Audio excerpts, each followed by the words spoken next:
Capítulo 2. En pos de mi voz interior. Los pensamientos que elegimos pensar son los instrumentos que empleamos para pintar el lienzo de nuestra vida. Recuerdo la primera vez que escuché que yo podía cambiar mi vida, si estaba dispuesta a cambiar mis pensamientos. Me pareció una idea totalmente revolucionaria.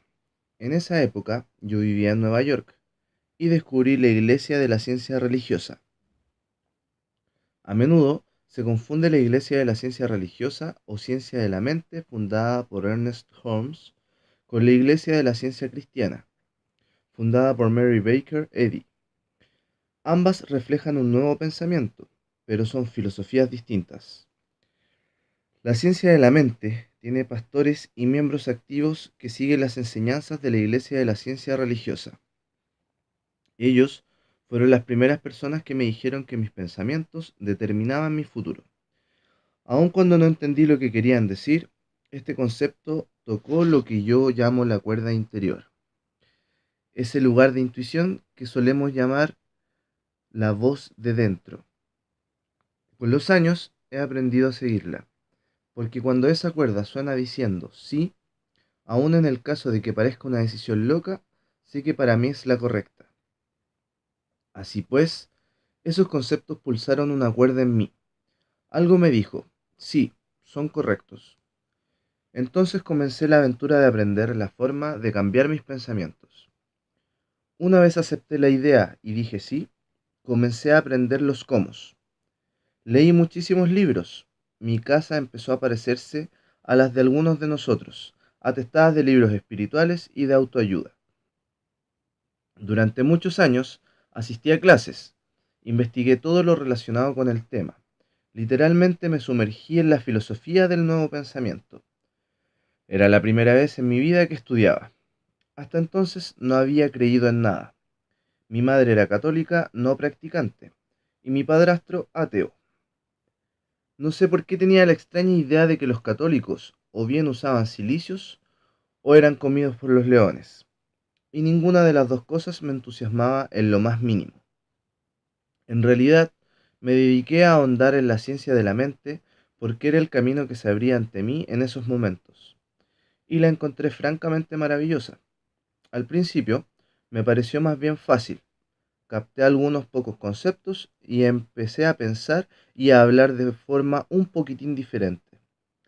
En aquel tiempo, yo era muy quejica, era toda autocompasión. Sencillamente me encantaba revolcarme en la depresión. No sabía que así iba perpetuando constantemente experiencias que me permitieran continuar compadeciéndome.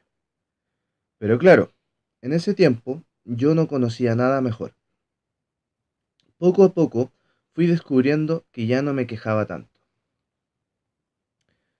Comencé a escuchar lo que decía. Me di cuenta de que era muy crítica conmigo misma y traté de dejar de serlo. Me dediqué a balbucear afirmaciones sin saber muy bien lo que querían decir.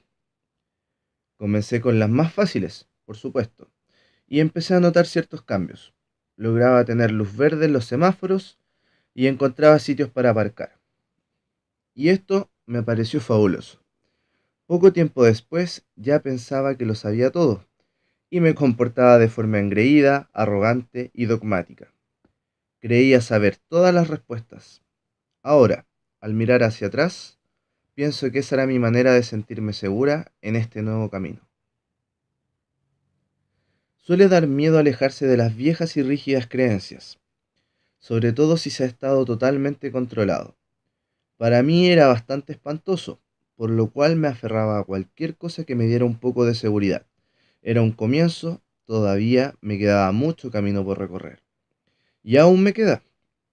Como suele pasarnos a todos, no siempre encontraba la senda cómoda y llana porque a veces no daba resultado balbucear afirmaciones, cosa que no podía entender. Me preguntaba, ¿qué es lo que hago mal? Inmediatamente me culpaba. ¿Sería eso otra demostración de que yo no valía para nada? En ese tiempo esa era una de mis creencias predilectas. Por esa época, mi maestro Eric Pace solía mirarme y hablar del concepto de rencor. Yo no tenía la menor idea de qué me estaba hablando. ¿Rencor? ¿Yo? Vamos, seguro que no sentía ningún rencor. Después de todo, me encontraba en mi camino. Era perfecta espiritualmente. Qué poco me conocía entonces. Continué haciéndolo todo lo mejor posible. Estudiaba metafísica y espiritualidad, y aprendí a conocerme tanto como podía. Captaba todo lo que me era posible, y a veces lo ponía en práctica. Suele suceder que escuchamos muchísimas cosas, a veces las comprendemos, pero no siempre las practicamos. Me parecía que el tiempo transcurría demasiado deprisa, y a esas alturas yo ya llevaba 3 años estudiando la ciencia de la mente. Ya era miembro activo de la iglesia. Comencé a enseñar su filosofía, pero no lograba explicarme por qué mis alumnos parecían confusos. No entendía por qué seguían estancados en sus problemas. Yo les daba tan buenos consejos, ¿por qué no los aprovechaban? Nunca me pasó por la mente pensar que yo hablaba mucho de la verdad, pero la vivía muy poco. Era como un padre que le dice a su hijo lo que tiene que hacer, mientras él hace exactamente lo contrario. Entonces un día, de forma totalmente inesperada, me diagnosticaron un cáncer de vagina. Mi primera reacción fue de terror.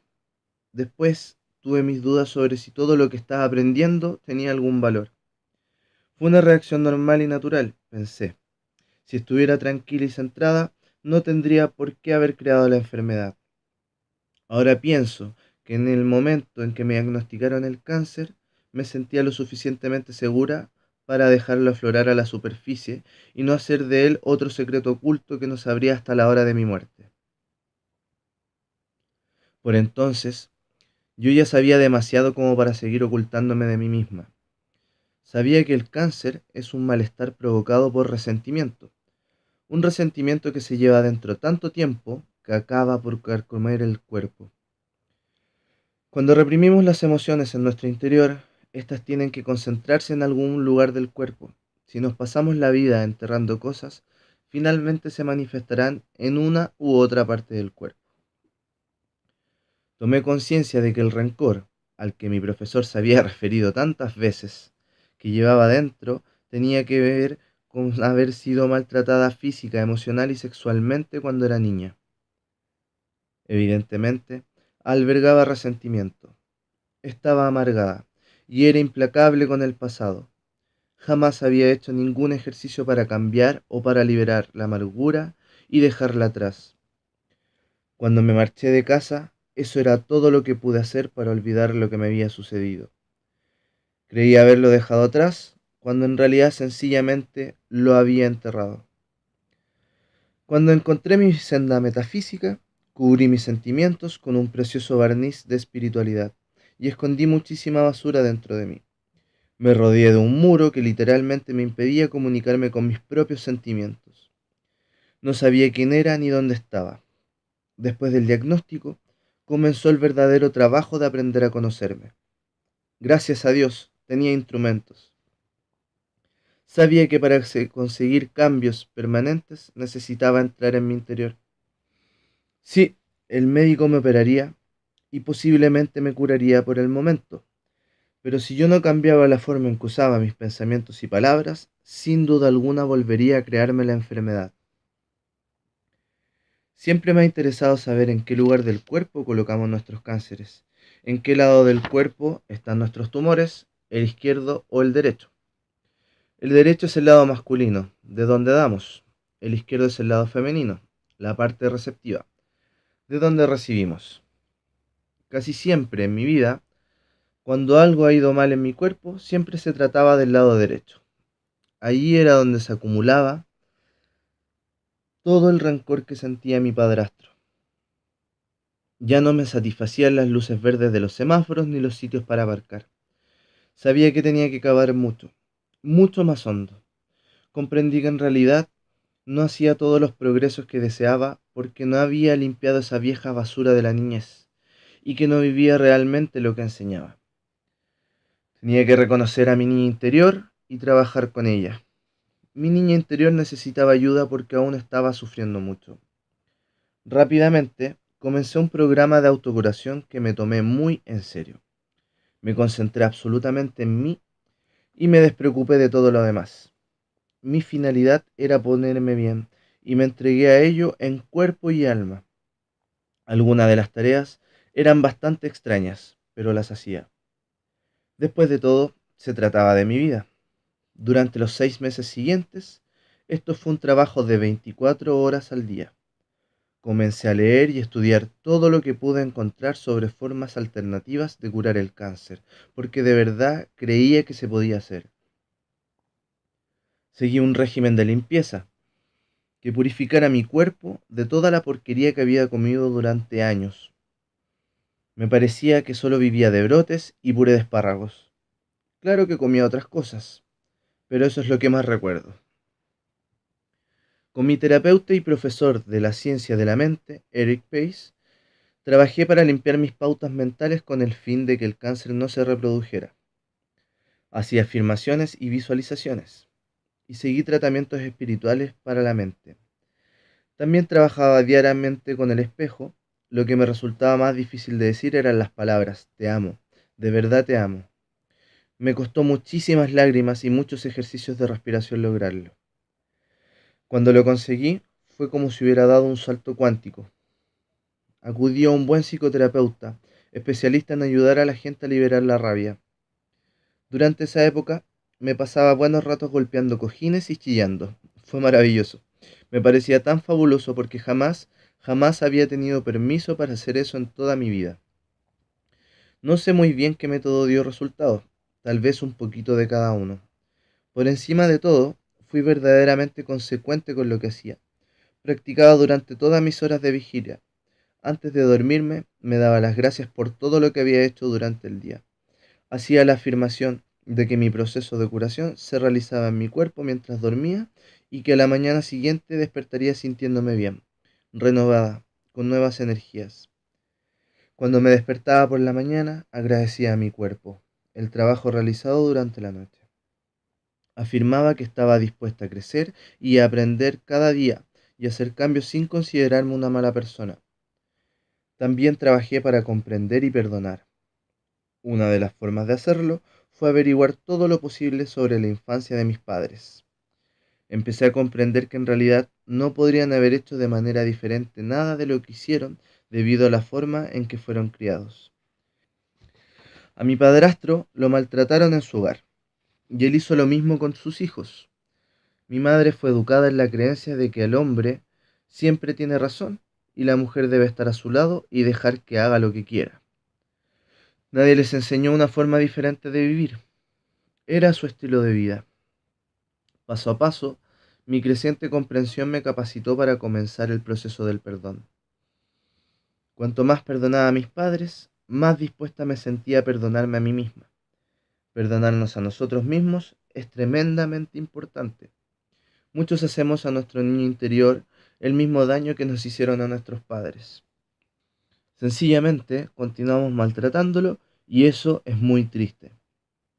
Cuando éramos niños y otras personas nos maltrataban, no teníamos muchas opciones, pero es terrible que de mayores seamos nosotros quienes maltratamos a nuestro niño interior. A medida que me perdonaba, comencé a confiar en mí misma.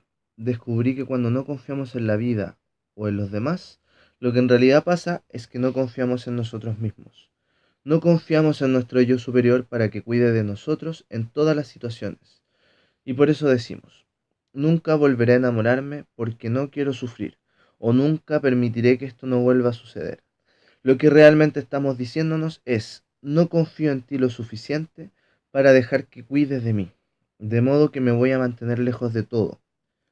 Finalmente, comencé a confiar en mí misma lo suficiente para cuidar de mí, y entonces se me fue haciendo cada vez más fácil amarme. Mi cuerpo estaba sanando y mi corazón también. Mi crecimiento espiritual me llegó de esa manera tan inesperada. Como premio añadido, comencé a parecer más joven. Los clientes que atraía eran casi todos personas dispuestas a trabajar en ellos mismos. Progresaban enormemente casi sin que yo les dijera nada. Percibían y sentían que yo vivía los conceptos que enseñaba. Y les resultaba fácil aceptar esas ideas. Entonces, por supuesto, conseguían buenos resultados. Comenzaron a mejorar la calidad de su vida, una vez que empezamos a estar en paz con nosotros mismos interiormente, la vida parece transcurrir de un modo más agradable. Así pues, ¿qué me enseñó a mí esta experiencia? Comprendí que tenía el poder de cambiar mi vida si estaba dispuesta a cambiar mis pensamientos y a liberar los hábitos que me retenían en el pasado. Esta experiencia me aportó el conocimiento interior de que si realmente estamos dispuestos a trabajar, podemos hacer cambios increíbles en nuestra mente, en nuestro cuerpo y en nuestra vida. Estés donde estés, suceda lo que suceda, hagas lo que hagas. Siempre lo harás todo lo mejor que puedas con el entendimiento, el conocimiento y la información que tengas en cada momento. Y cuando sepas más, harás las cosas de otra manera como hice yo. No te regañes por estar donde estás. No te culpes por no hacer algo más rápido o mejor.